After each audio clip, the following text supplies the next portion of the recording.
Bible reading എസ്തേറിൻ്റെ പുസ്തകത്തിൽ നിന്നും chapter 7. അങ്ങനെ രാജാവും ഹാമാനും എസ്തേർ രാജ്ഞിയോടുകൂടെ വിരുന്ന് കഴിപ്പാൻ ചെന്നു.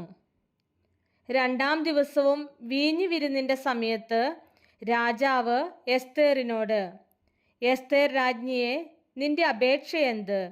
അത് നിനക്ക് ലഭിക്കും. നിന്റെ ആഗ്രഹം എന്ത്? രാജ്യത്തിൻ്റെ പാതിയോളമായാലും അത് നിവർത്തിച്ചു തരാം എന്ന് പറഞ്ഞു. അതിന് എസ്തേർ രാജ്ഞി, രാജാവേ, എന്നോട് കൃപയുണ്ടെങ്കിൽ, രാജാവിന് തിരുവുള്ളമുണ്ടെങ്കിൽ എൻ്റെ അപേക്ഷ കേട്ട് എൻ്റെ ജീവനെയും എൻ്റെ ആഗ്രഹമോർത്ത് എൻ്റെ ജനത്തെയും എനിക്ക് നൽകണമേ. ഞങ്ങളെ നശിപ്പിച്ച് കൊന്നുമുടിക്കേണ്ടതിന് എന്നെയും എൻ്റെ ജനത്തെയും വിറ്റുകളഞ്ഞിരിക്കുന്നുവല്ലോ. എന്നാൽ ഞങ്ങളെ ദാസീദാസന്മാരായി വിറ്റിരുന്നു എങ്കിൽ വൈരിക്ക് രാജാവിൻ്റെ നഷ്ടത്തിനു തക്ക പ്രതിശാന്തി കൊടുപ്പാൻ കഴിവില്ലെന്ന് വരികിലും ഞാൻ മിണ്ടാതിരിക്കുമായിരുന്നു എന്ന് ഉത്തരം പറഞ്ഞു. അഹശ്വേരോസ് രാജാവ് എസ്തേർ രാജ്ഞിയോട്, അവൻ ആർ?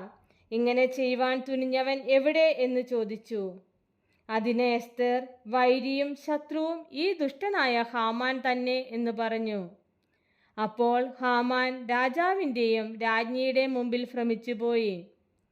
രാജാവ് ക്രോധത്തോടെ വീഞ്ഞു വിരുന്ന് വിട്ട് എഴുന്നേറ്റ് ഉദ്യാനത്തിലേക്ക് പോയി.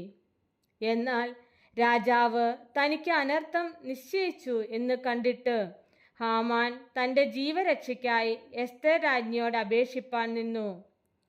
രാജാവ് ഉദ്യാനത്തിൽ നിന്ന് വീണ്ടും വീഞ്ഞു വിരുന്നുശാലയിലേക്ക് വന്നപ്പോൾ എസ്തേർ ഇരിക്കുന്ന മെത്തമേൽ ഹാമാൻ വീണുകിടന്നിരുന്നു.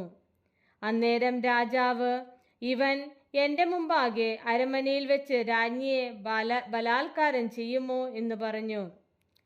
ഈ വാക്ക് രാജാവിൻ്റെ വായിൽ നിന്ന് വീണ ഉടനെ അവർ ഹാമാൻ്റെ മുഖം മൂടി.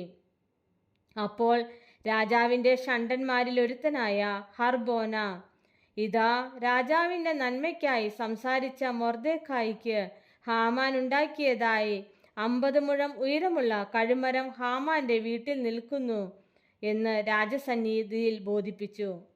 അതിന്മേൽ തന്നെ അവനെ തൂക്കിക്കളവീൻ എന്ന് രാജാവ് കൽപ്പിച്ചു. അവർ ഹാമാനെ അവൻ മൊർദെഖായിക്ക് വേണ്ടി നാട്ടിയിരുന്ന കഴുമരത്തിന്മേൽ തൂക്കിക്കളഞ്ഞു. അങ്ങനെ രാജാവിൻ്റെ ക്രോധം ശമിച്ചു.